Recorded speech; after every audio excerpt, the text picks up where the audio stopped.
الحمد لله نحمده ونستعينه ونستغفره ونؤمن به ونتوكل عليه ونعوذ بالله من شرور أنفسنا ومن سيئات أعمالنا من يهده الله فلا مضل له ومن يضلله فلا هادي له ونشهد أن لا إله إلا الله وحده لا شريك له ونشهد أن سيدنا وسندنا وشفيعنا وحبيبنا ومولانا محمدا عبده ورسوله أما بعد أعوذ بالله من الشيطان الرجيم بسم الله الرحمن الرحيم ألم تر كيف فعل ربك بأصحاب الفيل ألم يجعل كيدهم في تضليل وأرسل عليهم طيرا أبابيل ترميهم بحجارة من سجيل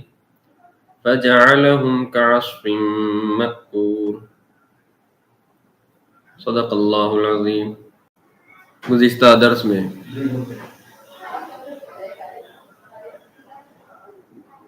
سورہ فاتحہ کی آخری آیت سے متعلق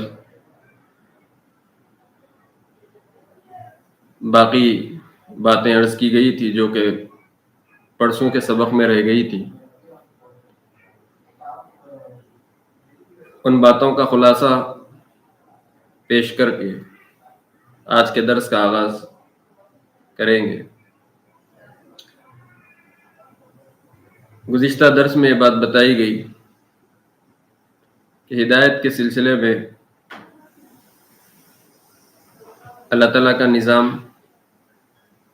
کیا ہے، اللہ تعالیٰ کی عادت شریفہ کیا ہے ہدایت دینے کے سلسلے میں، اور دوسری بات یہ عرض کی گئی تھی کہ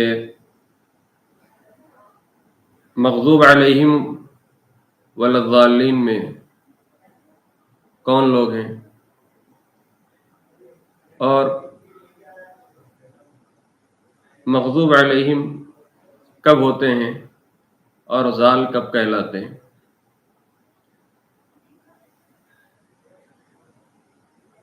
اور کل کے سبق میں یہ بات بھی بتائی گئی تھی ترتیب کے اعتبار سے سورہ فاتحہ کے بعد سورہ بقرہ کا آغاز ہونا چاہیے تھا، لیکن چونکہ آخر کی 10 صورتیں بکثرت تلاوت میں اور نمازوں کے دوران پڑھی جاتی ہے،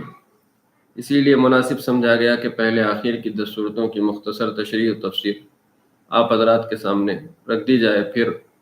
سلسلہ سورہ بقرہ سے شروع کیا جائے۔ اسی مناسبت سے آج سب سے پہلے سورۃ الفیل کا آغاز کر رہے ہیں۔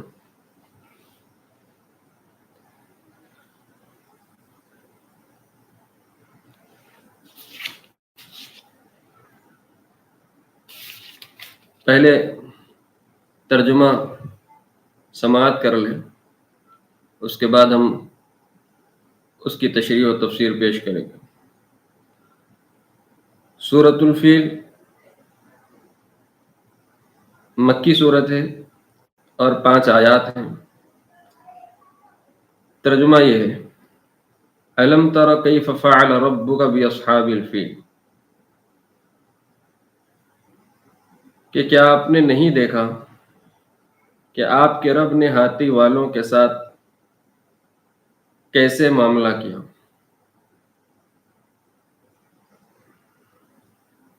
الم تر، کیا آپ نے نہیں دیکھا کہ کیسے آپ کے رب نے ہاتھی والوں کے ساتھ معاملہ کیا۔ دیکھنے سے مراد علم ہے وہاں پر۔ الم ترا کے معنی آتے ہیں الم تعلم، کیا آپ نے نہیں دیکھا یعنی کہ آپ نے نہیں جانا، کیا آپ کو معلوم نہیں ہوا کہ آپ کے رب نے ہاتھی والوں کے ساتھ کیا معاملہ کیا۔ الم یجعل کیدہم فی تضلیل، کیا اللہ نے یعنی آپ کے رب نے ان کی تدبیر کو بیکار نہیں بنا دیا۔ تضلیل بیکار کے معنی میں آتے ہیں، غلط کے معنی میں، اصل تو ضلالت اور گمراہی کے معنی میں ہم سمجھتے ہیں جہاں پر بھی لفظ آتا ہے، لیکن موقع اور محل کے اعتبار سے ترجمے میں فرق ہوتا ہے۔ تو تضلیل کے آپ ڈکشنری کے اعتبار سے دیکھیں گے معنی تو گمراہ کرنا، گمراہ ہونے کے معنی میں آتا ہے، لیکن ترجمہ یہاں پر ہوگا کہ کیا اللہ نے ان کی تدبیر کو، ان کے منصوبے کو ناکام نہیں بنا دیا، یعنی بنا دیا۔ استفہام انکاری اس کو کہتے ہیں کہ بات منفی انداز میں اس طور پر کرنا کہ اس سے اس بات معلوم کہ ہم نے ایسا نہیں کیا، یعنی ایسا کر دیا۔ کیسے ان کی تدبیر اور ان کے منصوبے کو ناکام کیا؟ وَأَرْسَلَ عَلَيْهِمْ طَيْرًا أَبَابِيلَ، کہ اللہ نے ان پر اڑتے پرندوں کو، ابابیل نامی پرندوں کو ان پر بھیجا، ترمیہم بحجارۃ من سجیل، جو ان پر کنکر جیسی پتھریاں پھینکتے تھے، فجعلہم کعصف مأکول، پھر اللہ نے ان سب کو کھائے ہوئے بھوسے کی طرح کر دیا۔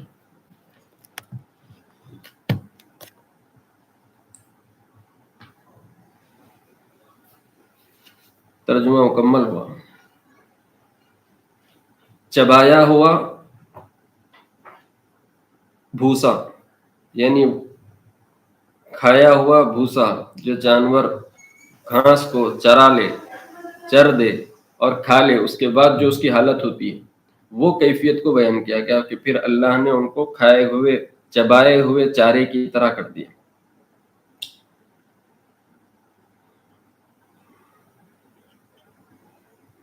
اس صورت کے اندر مکہ مکرمہ میں پیش آنے والے ایک خاص واقعے کی طرف اشارہ کیا گیا، جیسا کہ ترجمے کے ذریعے آپ کو معلوم ہوا کہ کوئی اس میں خاص واقعہ معلوم ہو رہا ہے۔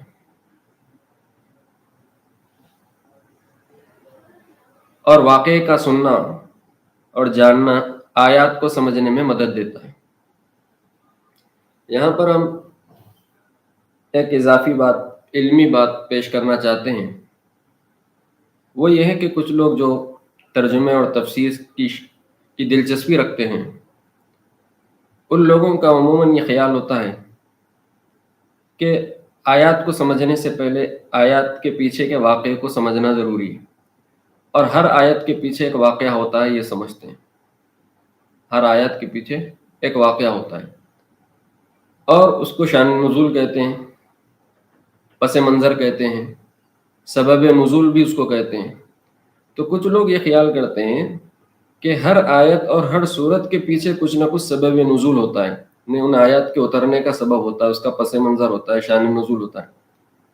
ایسا نہیں ہوتا ہے، ایسا نہیں ہوتا ہے۔ شاہ ولی اللہ محدث دہلوی رحمۃ اللہ علیہ نے الفوز الکبیر میں، جو اصول تفسیر کی کتاب ہے، اس میں بات لکھی ہے کہ ہر آیت کے لیے سبب نزول کے لیے، ہر صورت کے لیے سبب نزول کی، شان نزول کی، پس منظر کی ضرورت نہیں ہوتی۔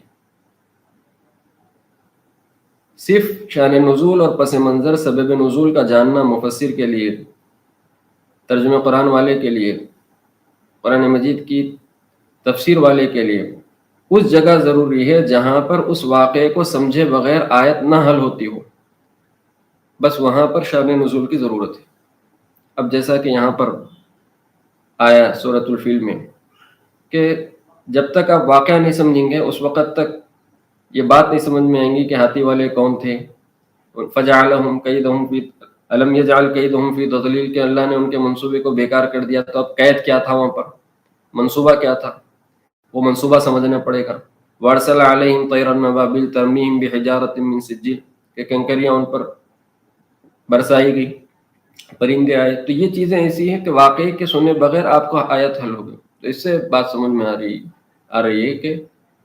یہاں پر واقعے کا جاننا ضروری ہے۔ تو ہر آیت کے پیچھے واقعہ نہیں رہتا، ہر آیت کے پیچھے شان نزول نہیں رہتا،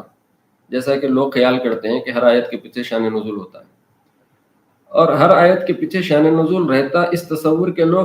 تصور کے پیش نظر بہت سارے مفسرین اور بہت سارے لوگ بھی جو تفسیری خدمات انجام دیتے ہیں، وہ لوگ زبردستی واقعات لاتے ہیں کہ اس آیت کے تحت میں یہ واقعہ ہے، اس آیت کے تحت میں یہ واقعہ ہے، اس آیت کے تحت میں یہ واقعہ، حالانکہ ایسا نہیں ہو کہ ہر آیت ایک واقعے کے بعد ہی نازل ہو، ایسا نہیں ہوا۔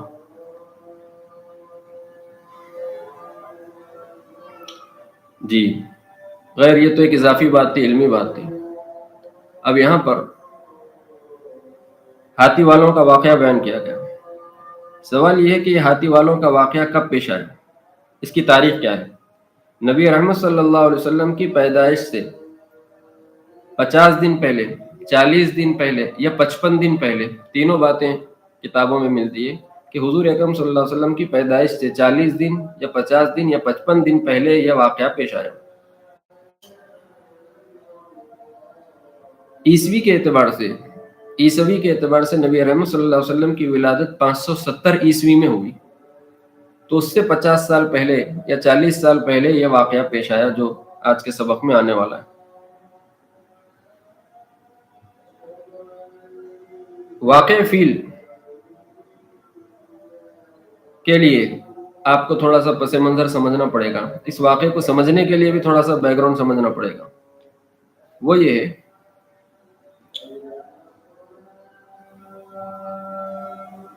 یمن میں، جو کہ عرب کا ایک مشہور علاقہ ہے، مشہور شہر ہے یمن. یمن میں ایک بادشاہ تھا ذو نواس، اور بت پرست تھا، مشرک تھا.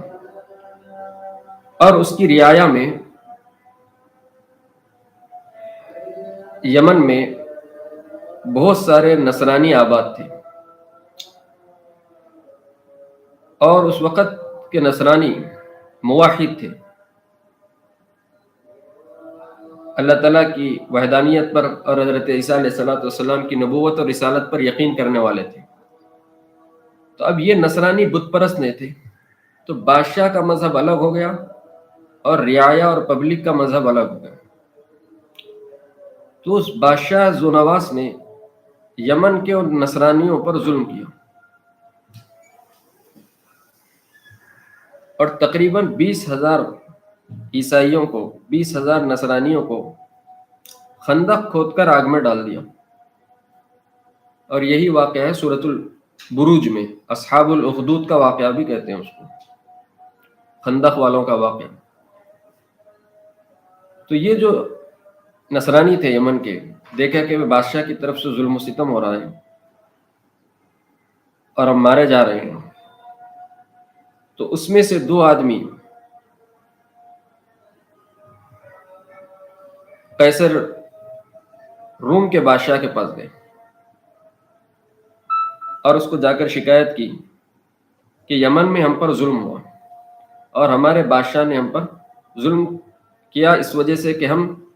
عیسائی تھے اور بادشاہ بت پرست تھا، مشرک تھا. تو روم کے بادشاہ نے حبشہ کے بادشاہ کو خط لکھا.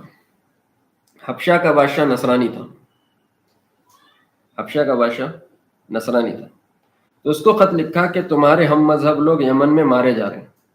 اور مارنے والا یمن کا بادشاہ ذو نواس ہے. تم اس پر حملہ کرو اور اس کو تخت سے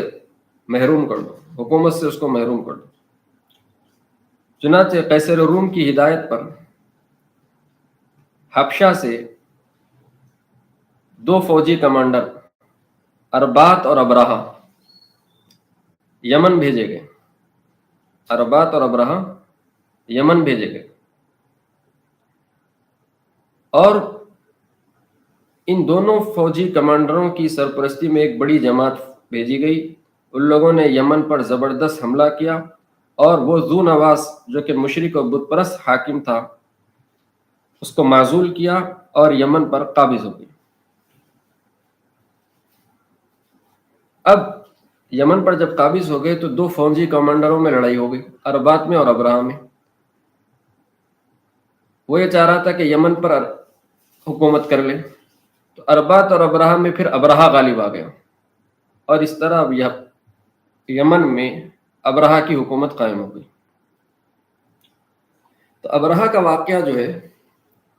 وہ یہاں سے شروع ہوتا ہے، اصحاب الفیل کا واقعہ جو ہے یہاں سے شروع ہوتا ہے. تو اب یہ ابرہہ یمن میں کیسا پہنچا، ابرہہ کے یمن میں آنے کی وجہ کیا بنی، اس کا اقتدار کیسے حاصل ہوا، اس کا پس منظر تھا. یہ اصحاب الفیل واقعہ فیل کے کا پس منظر تھا جو سنایا گیا.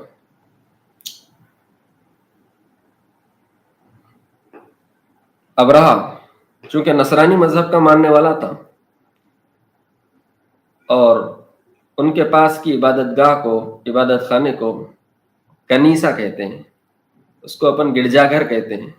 اور آج کل کی زبان میں اس کو چرچ کہتے ہیں۔ اس نے یہ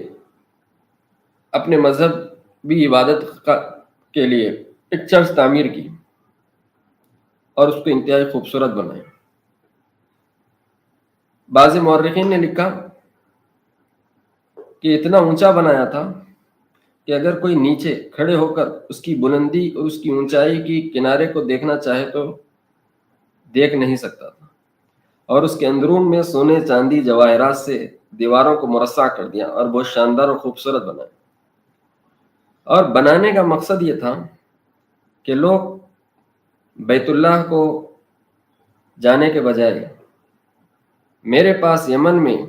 اس چرچ اور اس گرجا گھر کو دیکھنے کے لیے آئے اور یہاں عبادت کے لیے آئے۔ دراصل یہ بیت اللہ کے مقابلے میں بنایا جانے والا ایک مکان تھا، اور مکان کے بنانے کے بعد اس نے لوگوں میں اعلان کیا کہ تمہیں مکہ مکرمہ جا کر بیت اللہ کی زیارت کرنے اور طواف کرنے، عمرہ کرنے کے بجائے اب تمہیں یہاں آنا چاہیے، یہاں آ کر عبادت کرو۔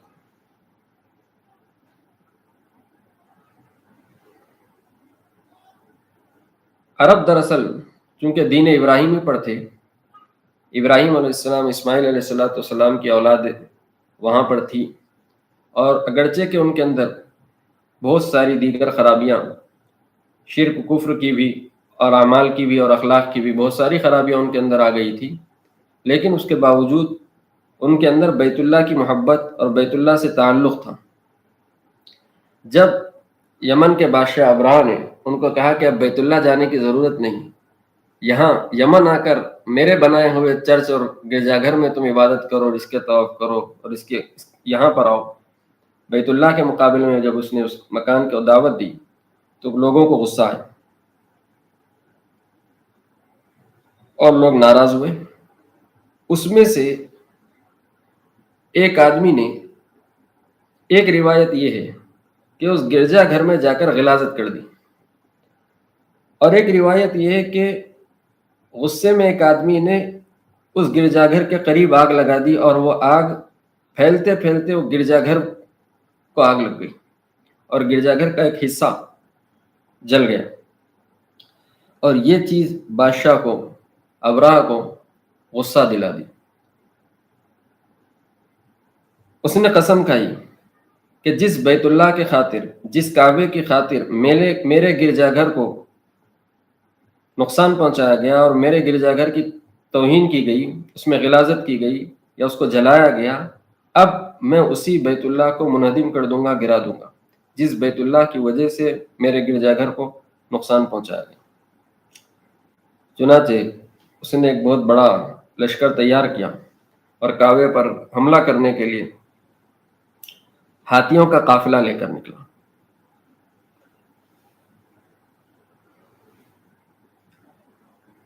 اور پھر حبشہ کے بادشاہ کو بھی کہلوایا کہ میں بیت اللہ منہدم کرنے کے ارادے سے جا رہا ہوں، مجھے مدد کی ضرورت ہے۔ تو شاہ حبشہ، وہ بھی نصرانی تھا، اس نے 8 ہاتھی بھیجے اس کی مدد کے لیے، اس کی فوج کے لیے، اور اس میں سے ایک ہاتھی کا نام محمود بھی تھا۔ محمود، یہ نام یاد رکھیں، آگے اس سے متعلق بات عرض کی جائے گی۔ ہاتھیوں کو لے جانے کا مقصد یہ تھا کہ کعبۃ اللہ 4 ستونوں پر قائم تھا، تو چاروں کونوں کے 4 ستونوں کو لوہے کی زنجیروں سے باندھ کر، پھر ان زنجیروں کو ہاتھیوں سے باندھ کر، ہاتھیوں کی گردنوں میں ڈال کر، ہاتھیوں کی گردنوں سے باندھ کر 4 سمت میں 4 ہاتھی دوڑائے جائیں، اور اس طرح ستونوں سے بیت اللہ کو منہدم کر دیا جائے اور نکال دیا جائے۔ 60,000 کی فوج لے کر اور ہاتھیوں کی ایک بڑی تعداد لے کر کعبۃ اللہ کو ڈھانے کے لیے ابرہہ نکل پڑا۔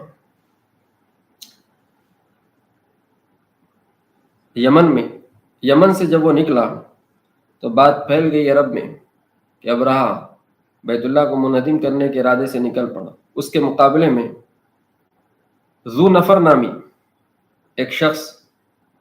مقابلے پر آیا اور اس کو روکنا چاہا، لیکن تعداد کی کمی کی وجہ سے شکست کھا گیا۔ اس کے بعد ہر تھوڑی دور پر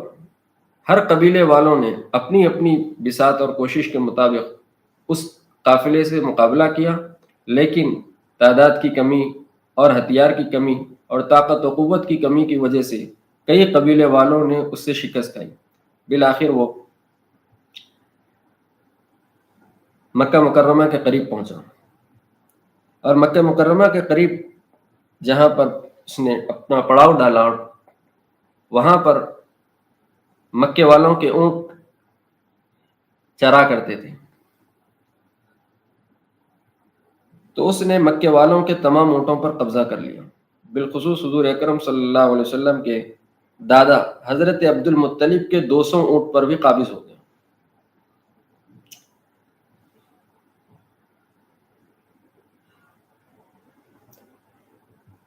اور ابرہہ نے اپنا ایک نمائندہ مکے والوں کے پاس اور قریش مکہ کے پاس بھیجا کہ ہم تم سے لڑنا نہیں چاہتے، ہم تم سے مقابلہ کرنا نہیں چاہتے، ہم تمہارے مقصد تم سے لڑنے کے لیے نہیں ہے، ہمارا مقصد بیت اللہ کو منہدم کرنا ہے۔ اگر تم بیچ میں نہ ہو تو تمہیں کوئی نقصان نہیں پہنچے گا، اور اگر تم بیچ میں آؤ گے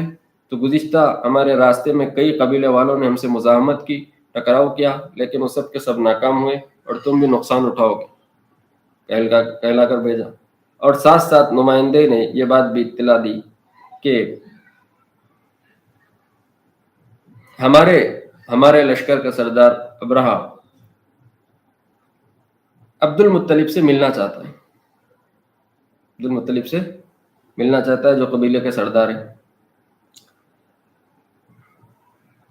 چنانچہ حضور اکرم صلی اللہ علیہ وسلم کے دادا عبد المطلب اس سے ملنے کے لیے نکلے۔ جب ابرہہ کے پاس پہنچے تو ابرہہ تخت پر بیٹھا ہوا تھا، اور حضرت عبد المطلب وجیح چہرے کے تھے اور قد اونچا تھا۔ آپ کی وجاہت اور آپ کے رعب کو دیکھ کر تخت سے نیچے اتر گیا اور نیچے بیٹھا۔ ابرہہ نے پوچھا کہ آپ کی کیا خواہش ہے، آپ کیا چاہتے ہیں؟ عبد المطلب نے کہا کہ میرے 200 اونٹ آپ نے قبضہ کر لیا ہے، مجھے اطلاع ملی ہے، میرے 200 اونٹ چھوڑ دیجیے۔ ابرہہ نے کہا کہ میں سمجھ رہا تھا کہ آپ سمجھدار آدمی ہیں اور کوئی کام کی بات کریں گے، لیکن آپ کو تو آپ کے اونٹوں کی پڑی ہوئی ہے، جبکہ ہم جس مقصد کے لیے آئے ہیں وہ تمہارے دین کی بنیاد ہے، اور ہم اس بنیاد کو ڈھانے کے لیے آئے ہیں، تو تم اس بارے میں سوال کرنے کے بجائے اپنے اونٹوں کے بارے میں سوال کر رہے ہیں۔ حضرت عبد المطلب نے اس وقت ایک تاریخی جواب دیا، کہا کہ میں اونٹوں کا مالک ہوں، مجھے اپنے اونٹوں کی فکر ہے، اس لیے میں نے اسی کی درخواست کی، اور جس گھر کو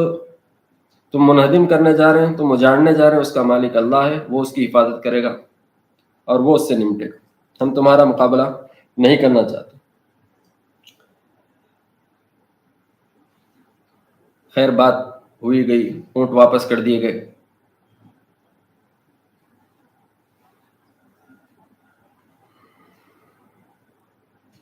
حضرت عبد المطلب جب وہاں سے واپس آئے تو قریش کے لوگوں کو جمع کیا اور کہا کہ میرا مشورہ یہ ہے کہ تم قرب و جوار کی بستیاں خالی کر کر پہاڑوں پر چلے جاؤ، کیونکہ مجھے اندیشہ ہے کہ اگر کہیں اس قافلے پر عذاب آئے تو کہیں ایسا نہ ہو کہ تم پر بھی وہ عذاب آ جائے اور تم بھی اس عذاب کے شکار ہو جاؤ، اس لیے یہاں سے پہاڑوں پر چلے جاؤ اور دور رہو کہ کہیں ابرہہ کے لشکر کے پر آنے والے عذاب کی زد میں ہم نہ آ جائیں۔ یہ دراصل ان کی فراست تھی، دور اندیشی تھی، جس کی وجہ سے انہوں نے اس منظر کو بھاپا۔ دوسرے دن ابرہہ نے اپنے لشکر کو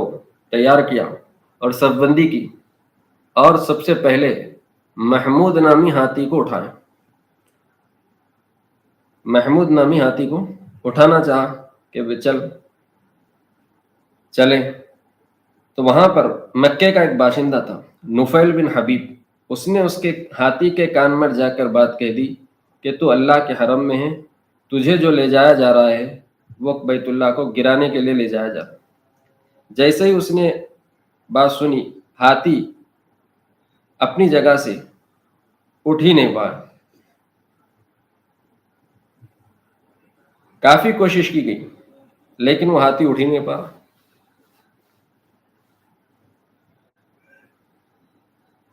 پھر اس کو زبردستی اٹھایا گیا۔ اٹھانے کے بعد جب اس کو کعبۃ اللہ کی طرف چلایا جاتا تو چلتا نہیں تھا، اور یہ پلٹا کر یمن کی طرف چلانا چاہتے تو فوراً چلتا، شام کی طرف چلانا چاہتے تو شام کی طرف چل پڑتا، مشرق کی طرف چلانا چاہتے تو مشرق کی طرف چل پڑتا، لیکن جیسے ہی کعبۃ اللہ کی طرف مغرب کی طرف چلانا چاہتے تو فوراً رک جاتا اور چلتا نہیں۔ یہ بھی ایک واقعہ عجیب قدرت الہیہ کا، معجزہ کا پیش آیا۔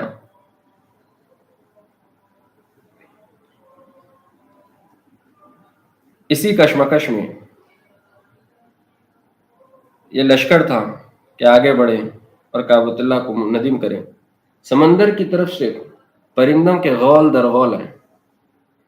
اور اس میں ہر پرندے کی چونچ میں کنکری تھی، اور وہ کنکری کیا تھی؟ وہ کنکری دراصل ایک گولی تھی۔ جس کسی کے بدن پر وہ گولی وہ کنکر لگتا، کہا جاتا ہے کہ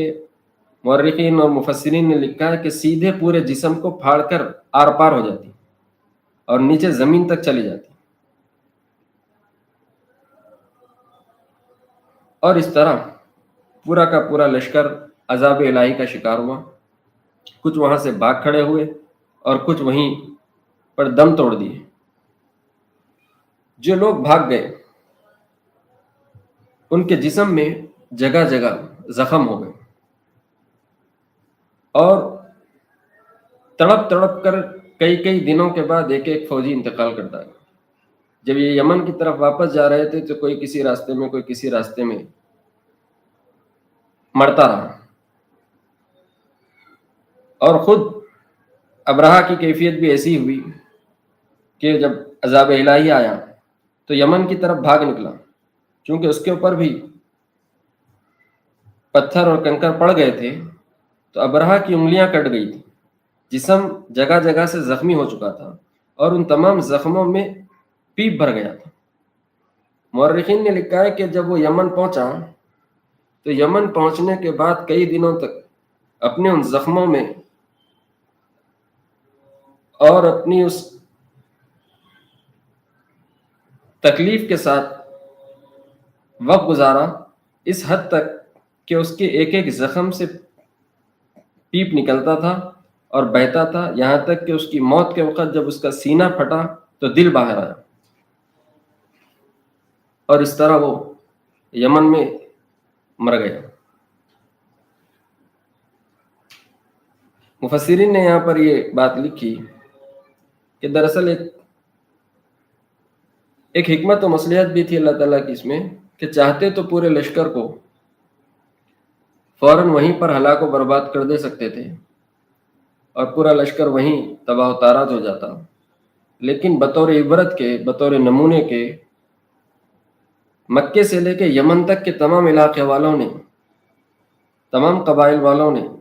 ان زخمیوں کا مشاہدہ کیا اور عذاب الہی کو دیکھا، اور یمن میں بھی جب وہ واپس ہوا تو یمن والوں کے لیے بھی وہ بطور عبرت اور بطور نمونے کے وہ چیز ان کے سامنے آئی کہ کس طرح وہ عذاب الہی کا شکار ہوا۔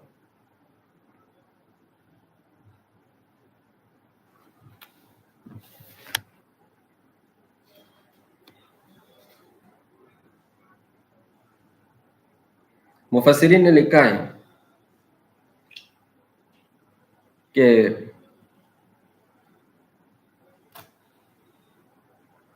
جو کنکر پھینکے گئے تھے وہ کنکر پر ہر کنکر پر ایک پرچہ تھا جس پر اس شخص کا نام چسپا تھا، جس پر اس پتھر کو گرنا تھا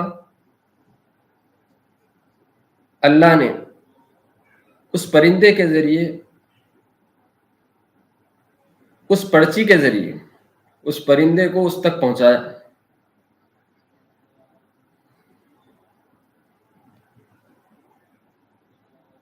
تفسیر مظہری میں روایت لکھی گئی،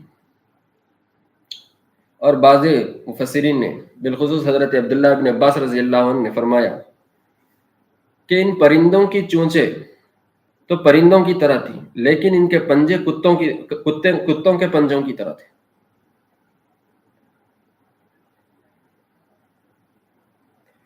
اور یہ بھی بات لکھی گئی کہ جب عذاب الہی اترنے کے بعد اور ان کے جانے کے بعد لوگوں نے جب وہ کنکریاں اٹھائی تو وہ معمولی مٹی کی تھی، اس میں کوئی خاص وہ چیز نہیں تھی کہ جس کی وجہ سے کوئی ایسی چیز ہو جو گولی میں ہوتی ہے، کہ بارود ہو یا کوئی چھرے جیسی چیز ہو جو ان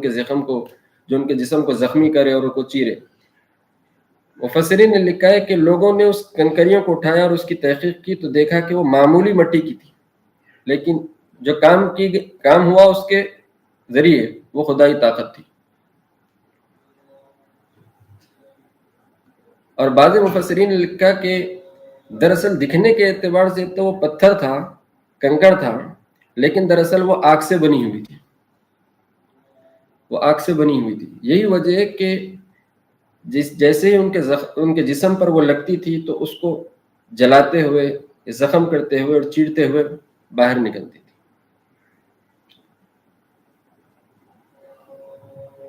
یہ کنکریوں کی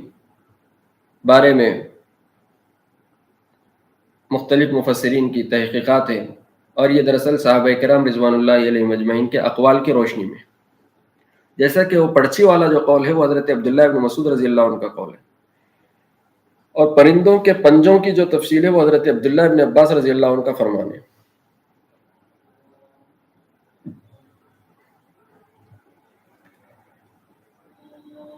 حضرت عائشہ رضی اللہ عنہ فرماتی ہیں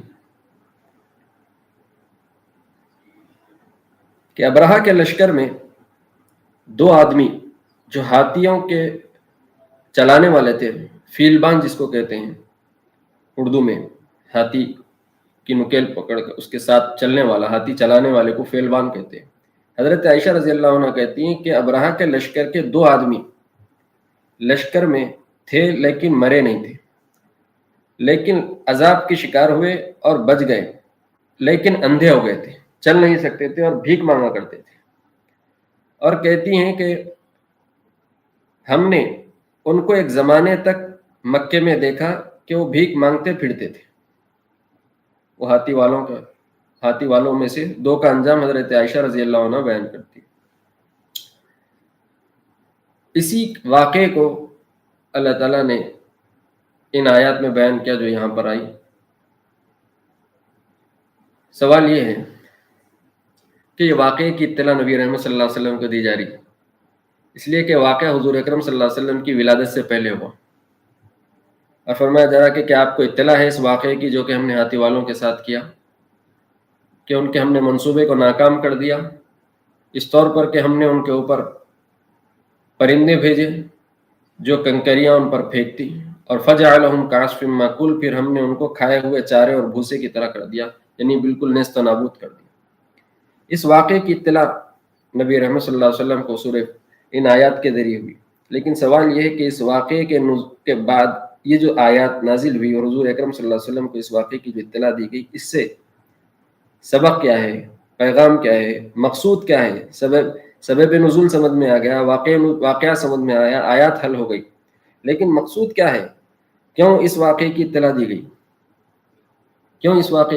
گئی؟ کیا پیغام دینا چاہ رہے ہیں اللہ تعالیٰ اس واقعے کے ذریعے؟ وہ یہ ہے کہ اپنی قدرت اور اپنی طاقت مخلوق کو بتلانے کے لیے کہ نافرمانوں کے ساتھ ہمارا اس طرح معاملہ ہوتا ہے۔ آپ جب دعوت دے رہے ہیں تو آپ کی دعوت کے نتیجے میں لوگ انکار کر رہے ہیں، لوگ آپ کا مذاق اڑا رہے ہیں، لوگ آپ کو کہہ رہے ہیں کہ آپ مجنون ہیں، لوگ آپ کو کہہ رہے ہیں کہ آپ جادوگر ہیں، لوگ آپ کو کہہ رہے ہیں کہ آپ شاعر ہیں، لوگ آپ کو کہہ رہے ہیں کہ آپ گمراہ ہیں، لوگ آپ کو کہہ رہے ہیں کہ آپ دیوانے ہیں، لوگ آپ کی بات کا انکار کر رہے ہیں، لوگ آپ کی بات کا انکار کر رہے ہیں۔ تو آپ یہ مت بھولیے کہ ہم بے بس ہیں، ہم عاجز ہیں، ہم ناقص ہیں، ہم انتقام سے قاصر ہیں، بدلہ لینے سے قاصر ہے، ایسا نہیں، بلکہ ہمارے اندر ایسی طاقت و قدرت و قوت ہے کہ ہم ہاتھی جیسے جانور کو کنکر کے ذریعے مار سکتے ہیں، ہم ہاتھی جیسے جانور کو کنکر کے ذریعے مار سکتے ہیں، ہم ہاتھی جیسے جانوروں کو اور مضبوط انسانوں کو ہم پرندے جیسے معمولی جانور کے ذریعے ہم ہلاک و برباد کر سکتے ہیں۔ لہٰذا آپ دعوت دیجئے، پورے اطمینان کے ساتھ دیجئے، پورے شرح صدر کے ساتھ دیجئے، پورے یقین کے ساتھ دیجئے، پورے اعتماد کے ساتھ دیجئے، اور اگر لوگ آپ کا انکار کرتے ہیں تو پھر ان کو انتظار کرنا چاہیے اسی انجام کا جو انجام کے ابرہہ کے لشکر کے ساتھ ہوا، اسی جیسے عذاب کا جو عذاب کے ابرہہ کے لشکر کے ساتھ پیش آیا، اسی طاقت و قوت و قدرت کو ان کو نظر میں رکھنا چاہیے یا یاد رکھنا چاہیے جو طاقت و قدرت ہم نے ابرہہ کے لشکر کے ساتھ، ہم نے ہماری طاقت و قوت کا مظاہرہ کیا، وہ قوت و قدرت ان کو بھولنا نہیں چاہیے۔ انکار کرنے سے پہلے، رسول کو جھٹلانے سے پہلے ان کو وہ طاقت و قوت و قدرت یاد رہنا چاہیے کہ ہمارے پاس کیسی طاقت و قدرت ہے کہ ہم ان کا کیا کر سکتے ہیں اگر وہ آپ کا انکار کرتے ہیں۔ یہ ایک پیغام ہے اس کے اندر کہ مشرکین کو، منکرین کو، باغیوں کو ڈرانا ہے اس بات سے کہ اگر مخالفت کرو گے، انکار کرو گے تو انجام ایسے ہوگا جیسے کہ یہ انجام ہوا، اس لیے کہ ہماری طاقت و قدرت ایسی ہے کہ ہم ہاتھی جیسے جانور کو پرندوں کے ذریعے، کنکروں کے ذریعے ہلاک و برباد کر دیتے ہیں۔ ایک تو ایک کہ طاقت و قوت اور قدرت کو بتلانا ہے اور انتقام کو بتلانا ہے، اور دوسرا پیغام یہ ہے کہ جو لوگ اللہ سے نسبت رکھنے والی، بہت اہم پیغام ہے، بہت اہم سبق ہے یہ، جو لوگ اللہ سے نسبت رکھنے والی چیزوں کے مقابلے میں آئیں گے، اللہ سے تعلق رکھنے والی چیزوں کے مقابلے میں آئیں گے، ان کا انجام ہلاکت و بربادی۔ وہ لوگ جس کے مقابل میں آئے تھے اس کی نسبت تھی اللہ سے، وہ عام گھر نہیں تھا، اس کا نام تھا بیت اللہ۔ کسی اور گھر پر حملہ کرتا، کسی اور ملک پر حملہ کرتا تو اللہ تعالیٰ عذاب نازل نہیں کرتے۔ یہی وجہ ہے کہ دیکھیں بہت سارے ممالک ایک دوسرے ممالک پر حملہ کرتے ہیں، مکانات پر حملہ کرتے ہیں، لیکن عام گھر نہیں تھا، عام گھروں پہ حملہ کرتے ہیں، اسی لیے عذاب نہیں۔ کافر کے ملک پر، کافر اسلامی ملک پر حملہ کر لیتے ہیں، کرتے ہیں، لیکن عذاب الہی اس طرح کبھی بھی تاریخ میں ایسا نازل نہیں ہوا۔ لیکن یہ بھی ایک چار دیواری کا گھر تھا، لیکن اس گھر کی نسبت اللہ کی طرف تھی۔ تو اس سے بات ملی کہ جو اللہ سے نسبت رکھنے والی چیزوں کے مقابلے میں آئے گا، ٹکر لے گا، تو اس کا انجام یہ ہوگا جو کہ ابرہہ کے ساتھ ہوا۔ اسی لیے پوری 1400 سالہ تاریخ میں بارہا یہ بات سامنے آئی ہے کہ جو اللہ سے نسبت رکھنے والی چیزوں کے مقابلے میں آ کر ٹھہرتا ہے وہ ناکام ہو جاتا ہے۔ اب اللہ سے نسبت رکھنے والی چیزوں کے مقابلے نسبت رکھنے والی چیزیں کون کون سی ہیں؟ خاص طور پر بیت اللہ، رسول اللہ، اولیاء اللہ، کتاب اللہ۔ بیت اللہ کے مقابلے میں آپ نے دیکھا کہ کیسا انجام ہوا۔ رسول اللہ، اللہ کے رسول کے مقابلے میں آنے والوں کا انجام، بدر میں، احد میں، خندق میں، اللہ کے رسولوں کے مقابلے میں آنے والوں کا انجام بدر و احد۔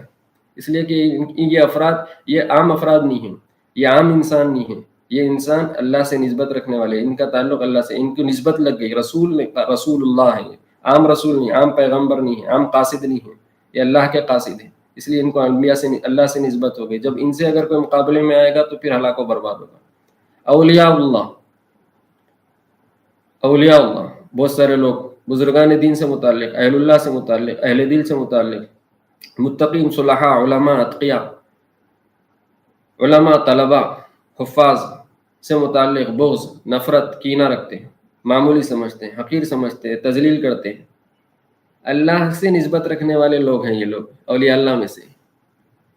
جو لوگ ان کے مقابلے میں آتے ہیں،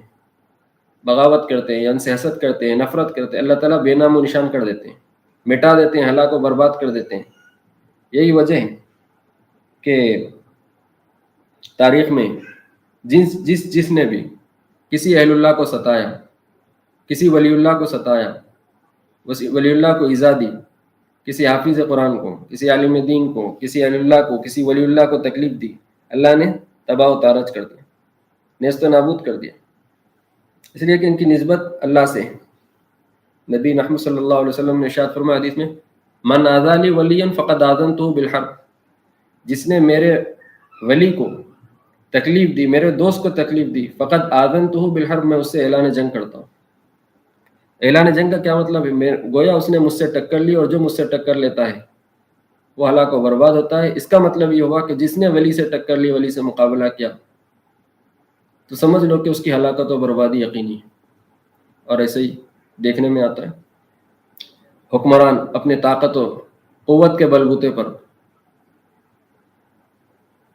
اہل اللہ کا مقابلہ کر لیتے ہیں، اور واقعات ایسے ملتے ہیں کہ جس حاکم نے، جس وزیر نے، جس رئیس نے شہر کے ولیوں کو، علماء کو پریشان کیا، اس کی حکومت باقی نہیں رہی۔ تختے الٹ دیے ان لوگوں نے، ان بزرگان دین نے، کو ستانے کے نتیجے میں اللہ نے ان کے تختے پلٹ دیے، اور حکومتوں کو زوال ہو گیا۔ ایسے بہت سارے واقعات ہیں۔ تو ولی اللہ، اللہ سے نسبت ہے ان کی، تو جو ان کے مقابلے میں آئے گا ہلاک ہوگا۔ تو بیت اللہ، رسول اللہ، اولیاء اللہ، کلام اللہ کے مقابلے میں آنے والے بھی، قرآن مجید کی جو کے مقابلے میں آئے جلا دیں یا اس کی تذلیل کریں، اس کی تحقیر کریں، اس کے مقابلے میں آئیں، ویسے ہی نیست و نابود ہوتے ہیں، ناکام و نامراد ہوتے ہیں۔ اور اسی طریقے سے بیوت اللہ، اللہ کے گھر، مساجد کو جو ڈھاتے ہیں، ان کا آج تک انجام ایسے ہی ہوتا ہے کہ وہ دنیا میں ہلاک و برباد ہوتے ہیں، بے نام و نشاں ہوتے ہیں، یا عبرتناک انجام پکڑتے ہیں، اور حکومتیں زوال پذیر ہو جاتی ہیں۔ ہماری ریاست کی سابقہ حکومت نے بھی 11 مساجد کو شہید کیا۔ اللہ نے الیکشن میں ریاستی حکومت سے، سلطنت سے، حکومت سے محروم کر دیا۔ جہاں دیگر وجوہات ہیں، ہم یہ سمجھتے ہیں کہ خالص وجہ اس کی بیوت اللہ کو چھیڑنا ہے، اللہ کے گھروں سے چھیڑ چھاڑ ہے، اللہ کے گھروں کو منہدم کرنا ہے، کیونکہ گزشتہ حکومت نے اس طرح کے معاملات اور اقدامات کیے، اور اللہ نے تخت سے، کرسی سے محروم کر دیا۔ یہ اللہ تعالیٰ کی عادت شریفہ ہے، اور یہی سورہ فیل کا پیغام ہے کہ جو اللہ سے نسبت رکھنے والی چیزوں کے مقابلے میں مد مقابل میں آئے گا اور بغاوت کرے گا، اس کا انجام ہلاکت و بربادی ہے۔ اور اللہ سے نسبت رکھنے والی چیزیں یہ ہیں: کتاب اللہ، رسول اللہ، اولیاء اللہ، بیوت اللہ، کلام اللہ۔ ان کے مقابلے میں آنے والے لوگ عام طور پر ہلاک و برباد ہو جاتے ہیں۔ اللہ تعالیٰ سے دعا ہے کہ اللہ تعالیٰ سے علم، صحیح فہم نصیب فرمائے، اور قرآن و سنت کا صحیح شعور نصیب فرمائے۔ وآخر دعوانا الحمدللہ رب العالمین۔ السلام علیکم۔